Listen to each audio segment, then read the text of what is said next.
This is Blackstone Joe, and you're listening to Slick Talk.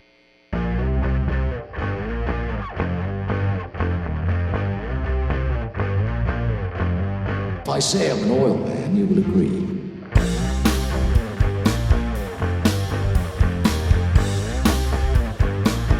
There's the stink of oil about him.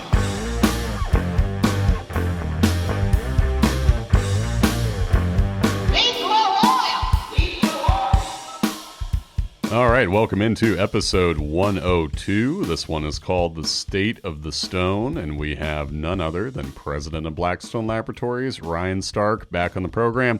It's been too long since we've had him back on, and well, part of that, frankly, is that we're busier than ever, and I know that a lot of our customers are aware of that also. We've had a little bit of an increase in the turnaround time on samples, and we want to talk about that today. We want to discuss, what has brought about the increased turnaround time on samples, what we're doing to adapt to the increased demand, because that's really what it is the demand has only gone up for our services, and as such, we're doing our best to manage that. I wanted to have Ryan come on, talk about how the operations are rolling, what we're doing to adapt in these circumstances, and how the stone is operating in general. And part of that includes testing. What tests we run. We discuss certain tests on this show as well as the reason for them, the analysis, what we offer in a report. Really, it's a pretty wide-ranging talk, and it's one where you can learn a lot about what makes Blackstone Laboratories unique and what goes into producing the very best oil report in the game. So without further ado, here is Ryan and I chopping it up in studio.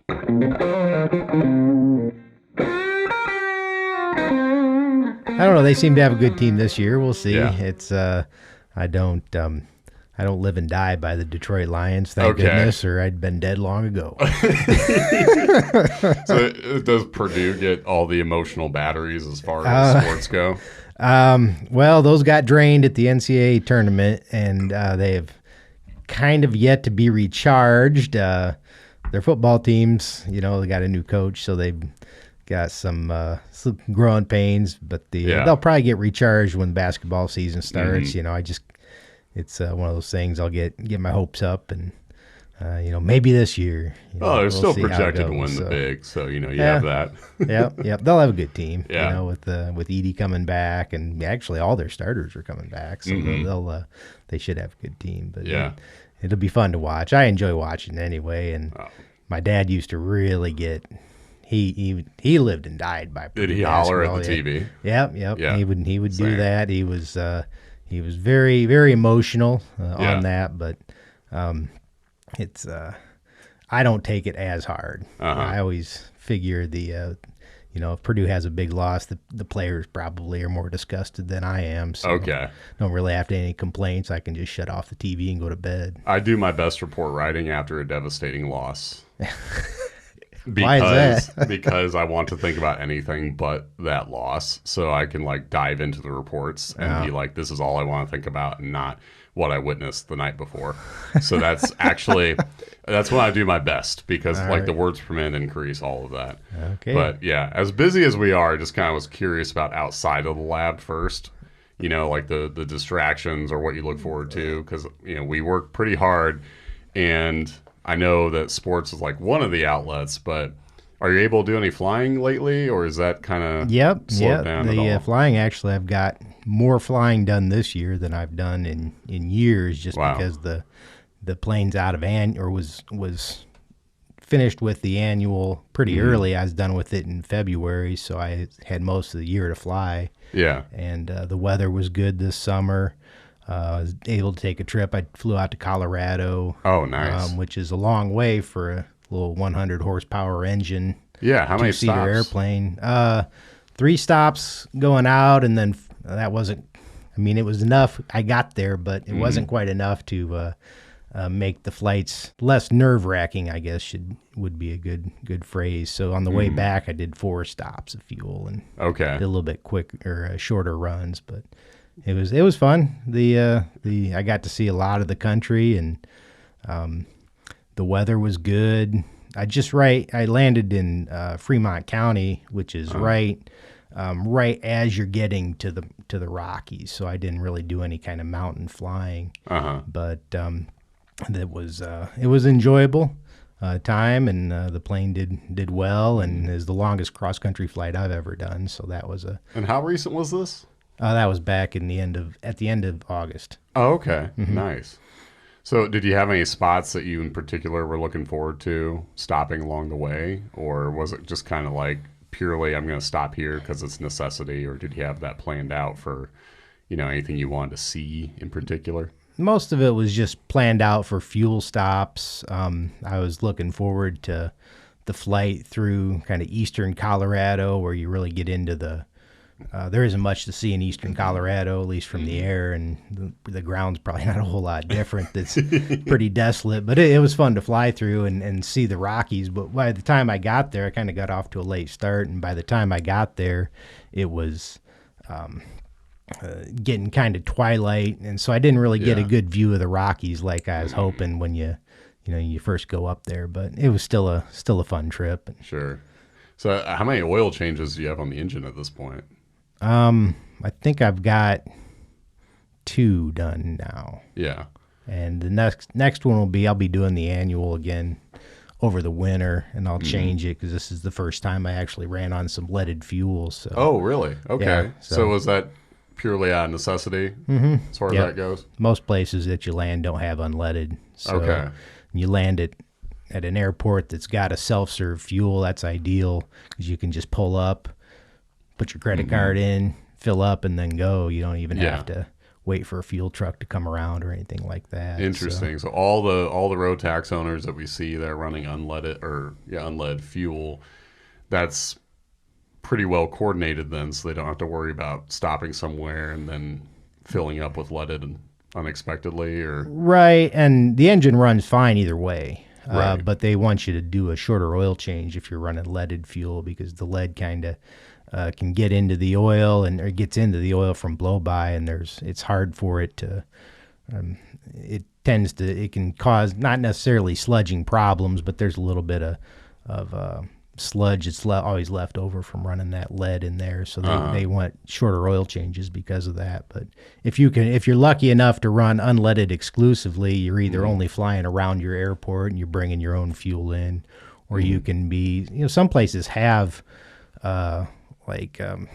unleaded at the pump that they can get, but those airports are kind of rare. So it just depends. I stopped at one last year on a flight trying to do it, and I tried to actually get some fuel, but they didn't have any unleaded fuel. It was the Swift fuel they're based out in Lafayette, and I was up at Griffith Maryville Airport, but they didn't have any. So how expensive is it compared to leaded? Or is it about the same? I don't know, because I didn't buy that. Leaded fuel is $5 or $6 a gallon. It's pretty salty. Yeah. And more expensive, I think, than even Jet A. But oh, really? There's less demand for it overall, I think. But so I was wondering because, in turbine engines, we're looking at the oil and telling them whether or not they should change it. So I always kind of wondered if that means it's naturally more expensive product just because people are sampling it without changing it. No, for turbine engines, they don't need to change the oil a lot just because they're so clean. They're so well balanced, and the oil doesn't see the contamination that it does in a piston engine. There's no blow by, in a turbine engine, or if there is, you've got more problems than anything. So. Yeah, it's interesting to look at those because you stumble upon them as a writer, and you're like, oh, well, this is going to be a simple comment. But on the other hand, if you do see something, it's kind of hard to make heads or tails sometimes. Like, why is there suddenly metal? Right. Like, why is this trending along with 0, 0, 0, and then we have insolubles crop up out of nowhere, So it's simplistic most of the time, but it's kind of hard to figure out some of those changes, right? Yeah, for sure. On some of those, it would be nice to know more about them. I know basically how they work, but I'm sure if I was ever to take a class on like Pratt & Whitney, the PT6As or something like that, you'd learn a lot, and it would be helpful. So that's I don't know that's on my bucket list, but it'd be fun to do if I ever got a chance to do it. So they don't have anything along those lines at Oshkosh as far as turbine engines go? What they have at Oshkosh is usually it's pretty basic because they're doing something within an hour usually on their and Pratt and Whitney, they're not like Lycoming or Continental where they have I don't believe they've got a big booth, but like Lycoming and Continental will actually do engine teardowns at their own booth, and those can last for a little while, and people can sign up for them. So those are nice classes to take. I don't believe Pratt and Whitney does anything like that. So they do have a booth there, and they'll obviously want to sell some engines, but they don't do a whole lot as far as helping maintenance out. Those engine teardowns, because I watched. Well, it was a reassembly, actually, when I went to Oshkosh last, and that is a high-pressure situation because so they had bleachers all around, and there's this one guy who was assisting whoever was leading the, presentation, and you could tell that, like, he's trying to be careful, he's taking his time, and he was getting chirped at by several of the guys in the bleachers. And I was sitting there, I was like, God, I would not want to be him right now. Because by all accounts, he was doing a good job. But he got mildly heckled during the reassembly. It's they don't have to deal with that when they're putting them together for production, obviously. So it's a high pressure situation, and they have to get it done in 2 hours. But I can guarantee you the engine's not going to be actually used for anything other than tear down and reassembly. We learned a lot, which is why honestly, when we did the tear down during our report writer training, at first I thought this is going to be impossible, and then slowly but surely it is just kind of a giant puzzle. So.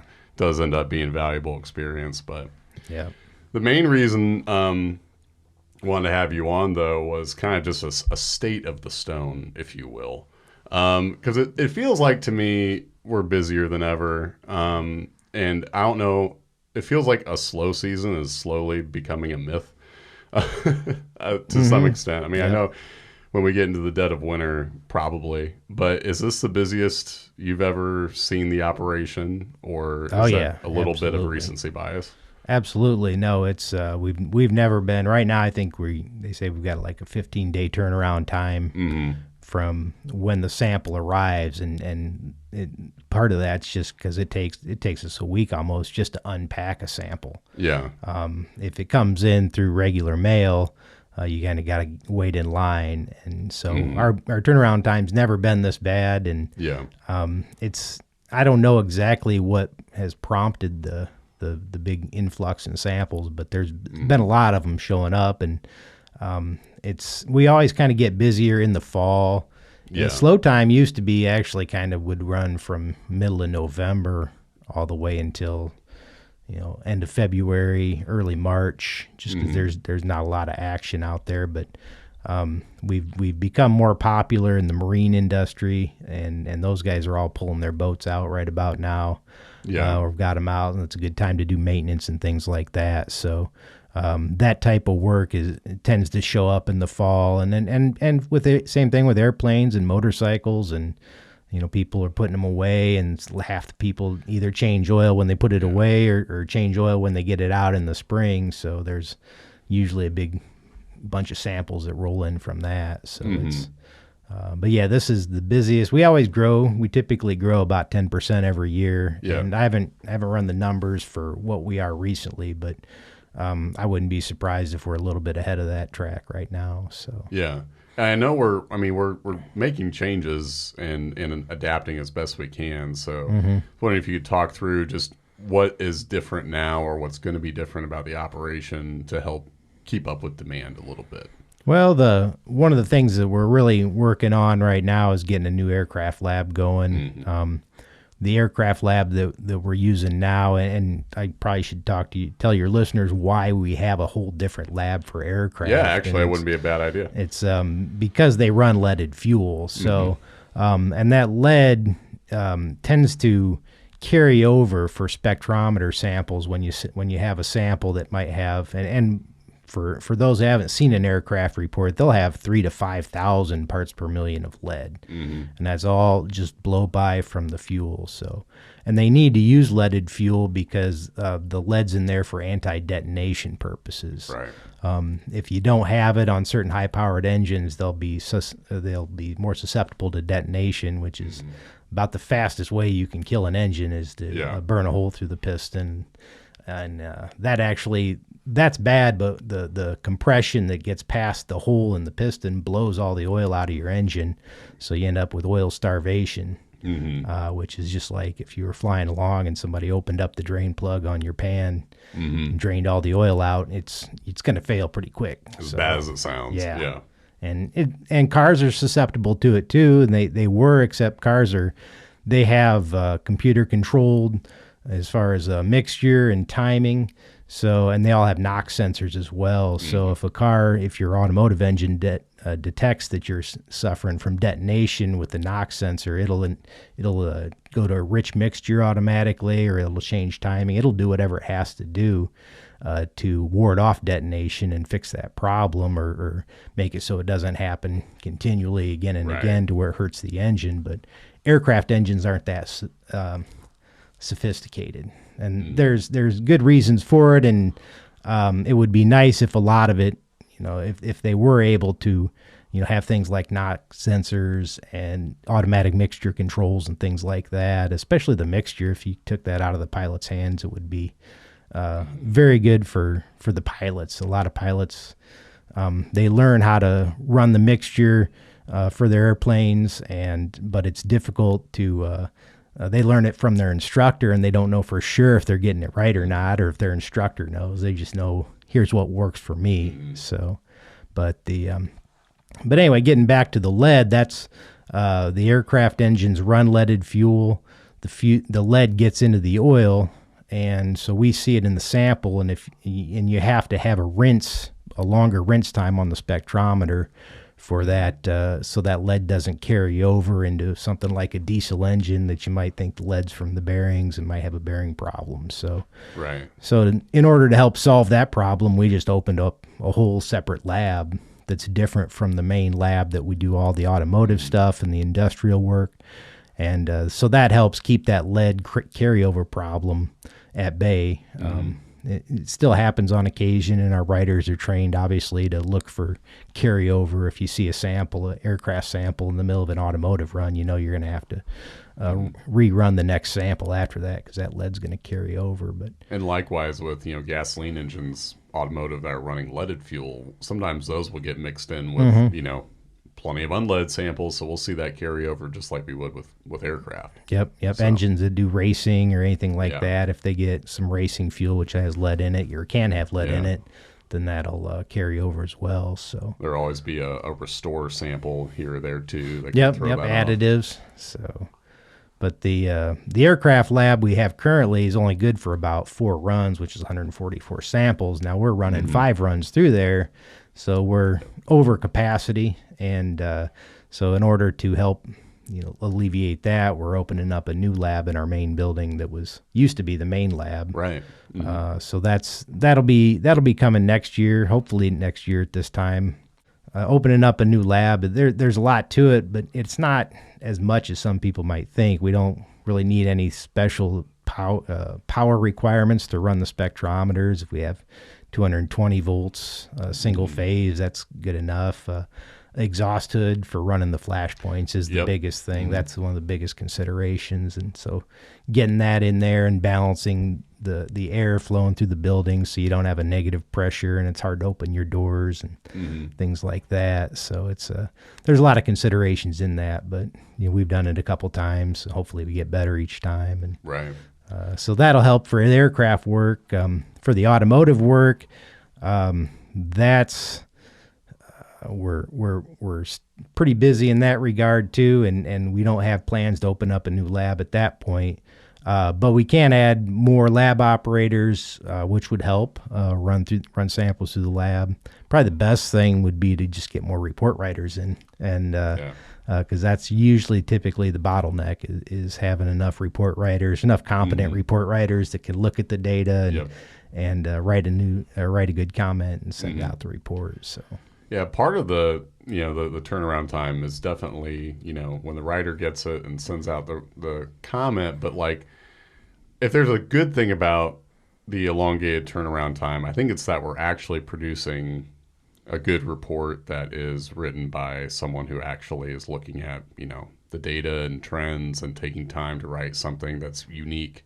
Because we could be pumping out reports, double, triple the pace if all we wanted to do was be automated and just write metal high caution, So that's one thing I'd tell the listeners and customers is that while the turnaround time is there, it's also because we're not trying to run a laboratory like McDonald's. Right. Yeah, So. there takes some time to look at the data and understand it, and sometimes too, samples have to get rerun because you want to make sure the data is correct, and so that can add an extra day as well. If you called on the phone looking for your sample and they said it'll be done today, and it didn't get done today, chances are good it might have been needed to be run through the lab again just to make sure the data is correct.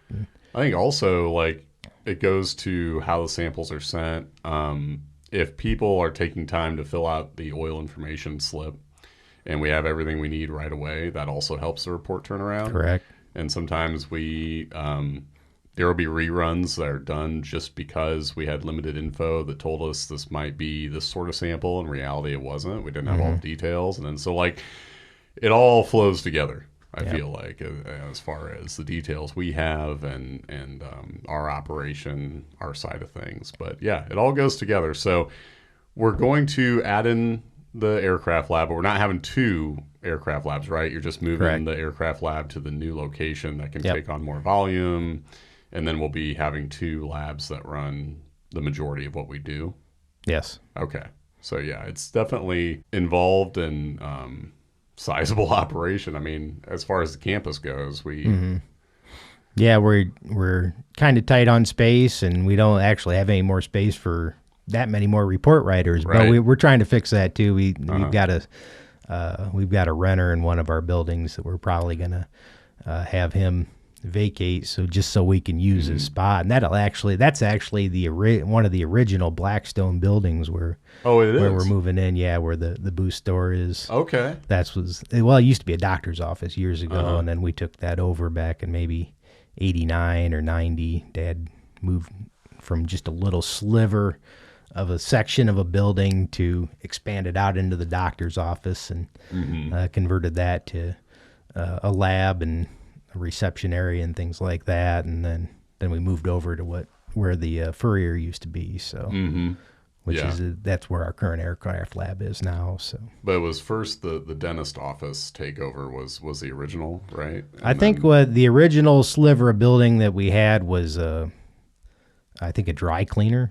Oh wow, okay. And I don't really remember what it was after that. I remember when Dad started it and they came in and had to build some walls and get the infrastructure there to make a lab, and then it expanded out to that. We expanded over to the doctor's office when the doctor went out of business, and then the Furrier, the Dazzler Furs was the company that used to own it, and he did actually. That was pretty cool to see his operation because they would take furs in and actual pelts from animals and tan the hides and turn them into really nice leather jackets and leather coat, fur-lined gloves, really impressive stuff. And then furs kind of fell out of favor, and back in '94 he went out of business and sold the whole building to us, so that's how we got it. So I did have to ask you a couple of customer questions related to the oil analysis side. Sure. There are things I probably talked about before. Well, I know I've talked about some of these before, but it's good to get different voices in on it. So customer emailed asking about magnetic drain plugs and whether or not adding one would mess up his analysis. So is that something you advise for or against, or what is your view on utilizing those in relation to an oil report and what they can learn from it? I don't really have a view on drain plugs. They don't affect our analysis because what they're pulling out is a lot of the stuff that they're pulling out is going to be too big for our machine to read anyway. We can only read down to about 10 microns inside, or we can read the biggest particle the spectrometer can read is between 10 and 15 microns in size. So, and most of that stuff, it would get attracted to a magnet, but most of it's in solution in the oil. And so, you'd have to run all of the oil right past the magnet and maybe let it sit for a little while before the magnet was strong enough to pull the iron that we read out. Now, it'll pull out chips. So if you're seeing if you've got a problem where your engine's making a lot of large chunks of steel, then a magnetic drain plug will see it, assuming that chip makes its way past the plug and gets stuck on there. So it's a good thing to do. I don't know that it's necessary to have it on there, but a lot of people like to see it just for peace of mind. If they take the plug out and it's clean, then they know that at least their engine's not coming apart mechanically inside. Yeah. So how do you approach it because a lot of the time concerned customers will send along pictures of the drain plug and whatever buildup is on there. Mm-hmm. How do you approach evaluating those, if at all? Because sometimes I will see one that I'm confident enough in saying, well, I mean, it really doesn't look all that concerning what you got on there. And especially if the report looks good, I have a hard time telling you have a problem. Mm-hmm. But I feel like that's such a gray area for us to comment on. So is that something you like to stay away from when people send along stuff like that? Yeah, we do get pictures. People will send in pictures of what they're finding on the plug, and I, unless it's a super high amount of stuff to where it's, it just looks like it's hard to kind of explain, but unless there's a god awful amount of steel on the magnet itself, I tend to not worry about it. The nice thing about that is they can clean that off the plug and then maybe put it in a Ziploc bag and save it. Mm-hmm. So you can reference it for next time if you see that much metal or more. Now you've got potential issue, or even take a picture of it. With your phone, you can take a picture of it, and easy to keep track of that kind of stuff. So one of the things that a good thing to think about too, and this isn't necessarily that big of an issue with if you have a magnetic drain plug, but like on my Rotax, there's a magnetic plug right underneath the gears, because it's a geared engine, so it's got a propeller or a reduction gear to run between the engine and the propeller, and so you're supposed to check that every oil change. But if somebody didn't know the plug was there, and say it goes 5 or 6 years between somebody checking it and then they sell the airplane and the new owner knows there's a magnetic plug and they pull it out and there's a whole bunch of metal on it, they could get worried. But really it hadn't been, it might just haven't been cleaned in a lot of years. So that's always another factor. Again, for an oil plug, a drain plug, you got to take that out to do an oil change, so you assume they're probably going to clean it at that point. But for some other type of magnets, you just kind of got to wonder when the last time it was cleaned. So I just feel like it would have to be pretty rare for a situation to come up where the plug looks awful, like really awful, and the oil report looks great. Yeah, those they can happen. Engines can develop problems where they're making metal larger than we can see, but usually if they're making large chunks of metal, they're going to be making small chunks too, and what we'll read is the small stuff. And if they're always concerned too, another thing they can do that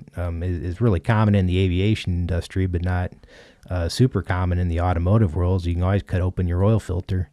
Or if even easier, if you've got the type of oil filter that's just a cartridge, not the metal spin-on type, those are really easy to pull out and look at. And that's how it is on my Mini. You just take it out and you visually look at it and kind of get an idea. I guess you got to let the oil drain off of it first. But then once you look at it, if you see any metal, then that might be a bit more concerning. But if the filter's clean and you see a speck or two on a magnetic drain plug, then it's probably not a concern. Right. Another avenue that comes up fairly often, people will want to see if they have a coolant leak, and they'll be trying to decide whether to send in a sample of the coolant or a sample of the oil to see if they have a problem. I don't really see a situation where it makes sense to send the coolant rather than the oil. But do you have a different view on that? Because I feel like the oil report gives you so much more, and you'll see if there's signs of coolant. Right, yeah. If you have any kind of intermix at all, we'll be able to see it in the oil easier than in the coolant. If you've got some visual separation in the coolant, or if you take a lot of times you'll take the cap off your reservoir and you'll see kind of scum in there. That may or may not be an issue. Sometimes it's just means the coolant system needs flushed. But if it is oil, then chances are good we're going to be able to see it in the oil sample. We do test for oil in coolant when people send in coolant samples. We've got a little strip that we dip in. It's kind of like a litmus strip or something like that for people that have fish tanks and they know about that type of thing. But the strip that we use is a dip strip to dip it in the coolant to see if there's any oil in there. And so we do check for it, but you're probably better off checking for antifreeze by looking at the oil. And that way, too, you'll know if there is some intermix and you've got a coolant problem, you'll know if it's doing any damage to the engine itself. Right. And earlier during the lab setup talk, we mentioned the flashpoint test just briefly. That seems to me to be like one of the more contentious tests out there in terms of maybe it's mainly amongst like forum users who are looking to get the best analysis possible of their engine. The flashpoint test tends to be the one that gets argued a lot.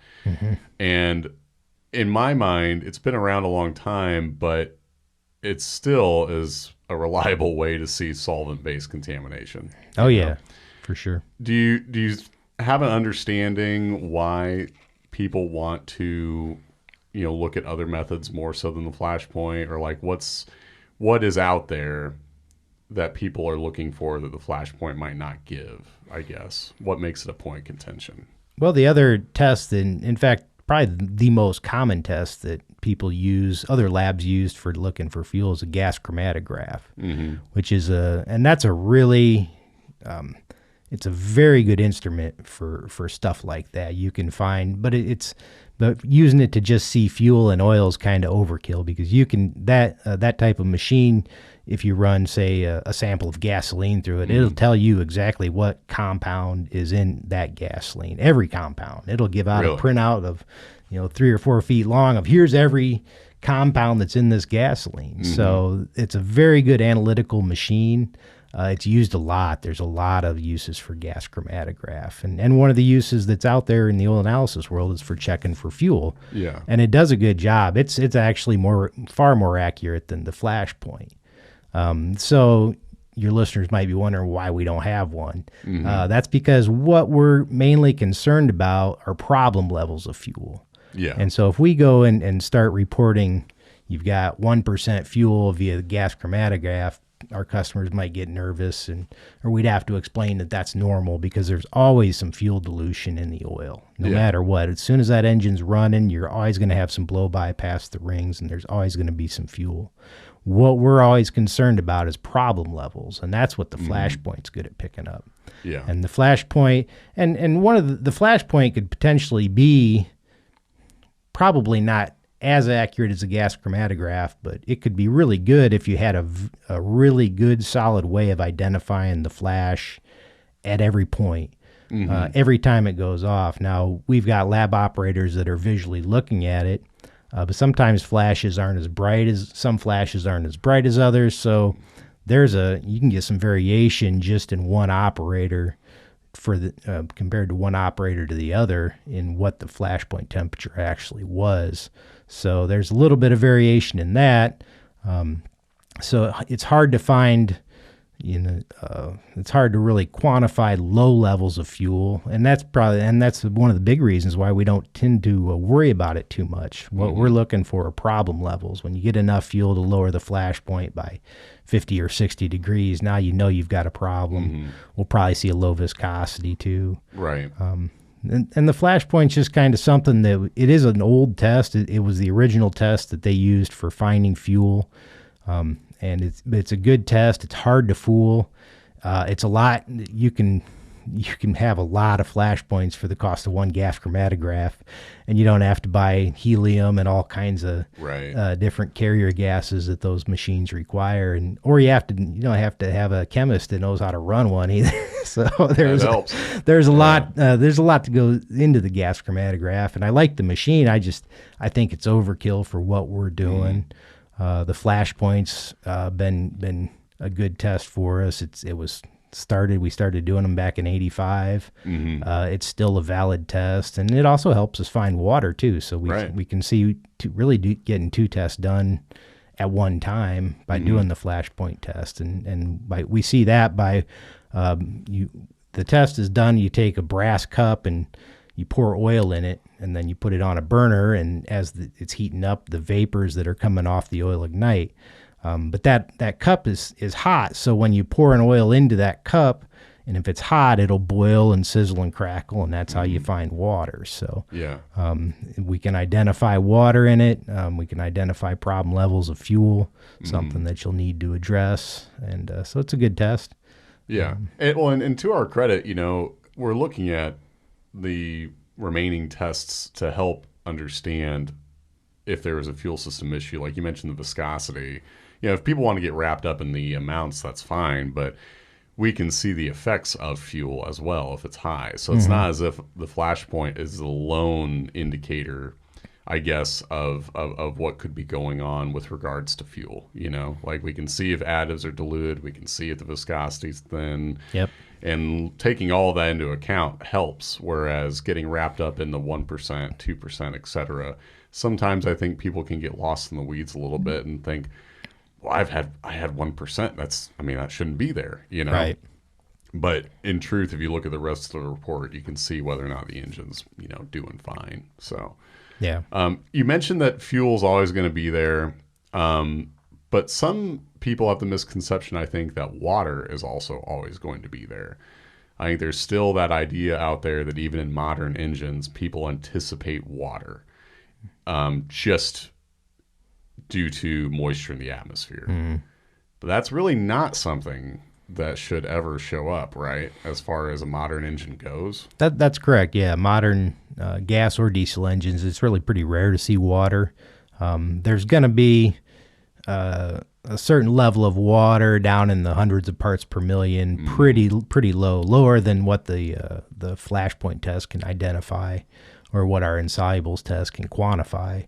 But the majority of the water that's going to be in the atmosphere stays out of the engine, just because the engines now have a lot of emission control systems on them that are really good at keeping water out, and they keep contamination like that out. So it's really not, even though water is part of the combustion process, when an engine's burning fuel, it's going to produce a little bit of water as well.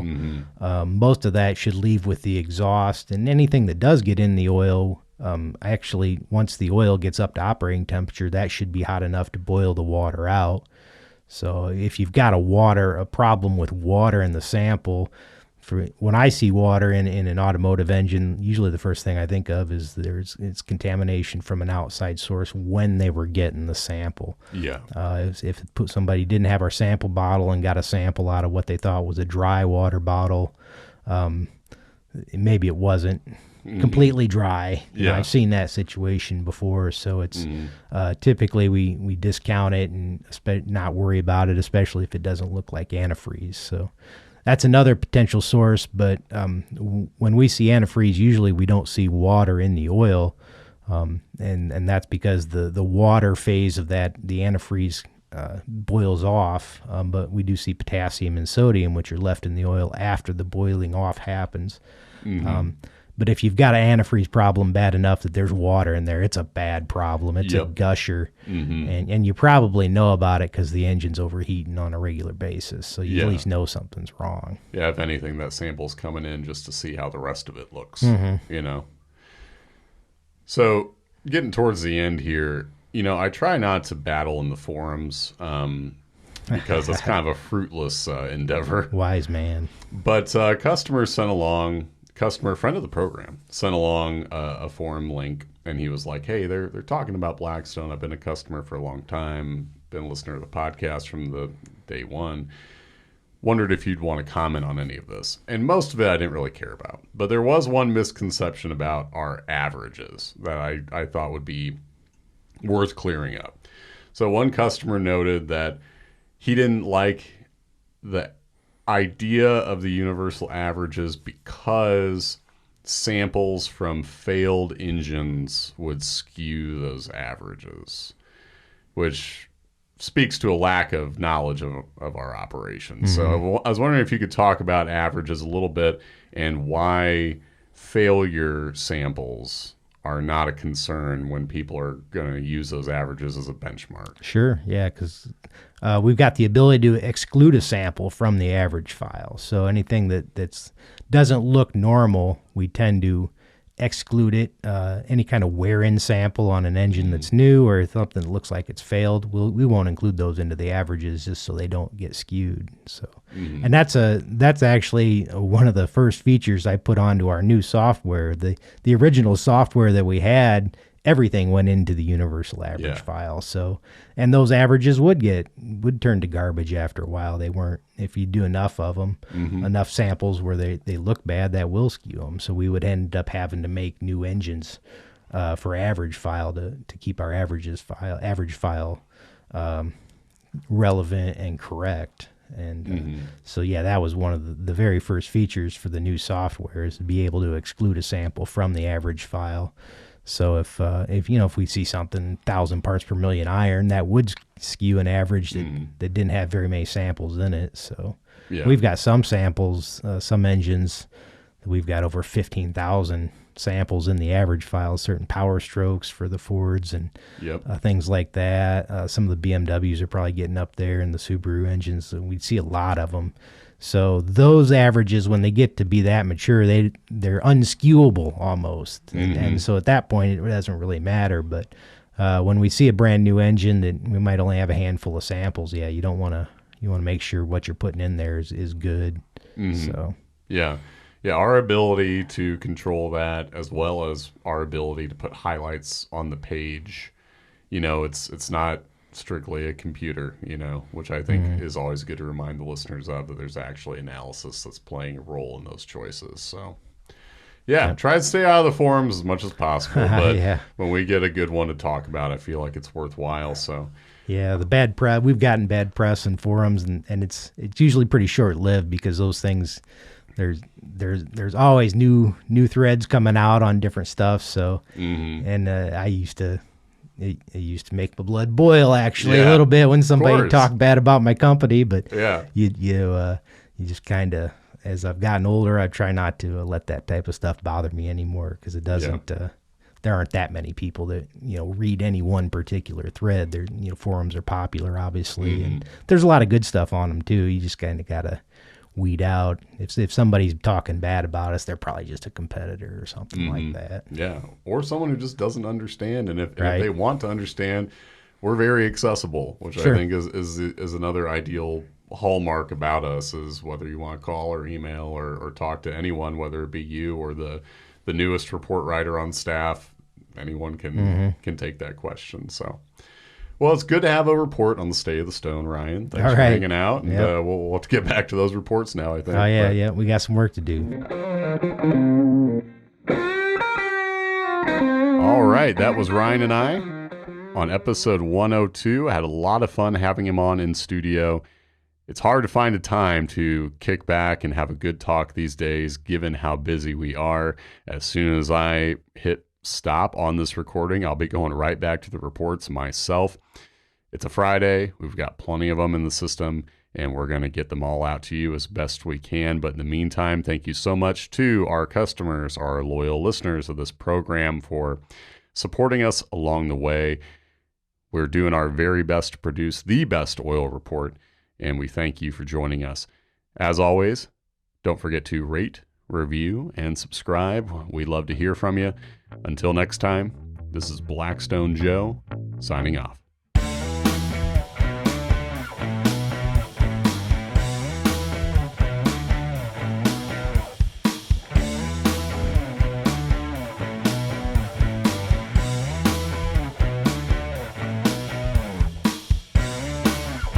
The Slick Talk podcast is powered by Blackstone Laboratories. If you're ready to start your oil analysis journey, visit blackstone-labs.com to order your free test kit.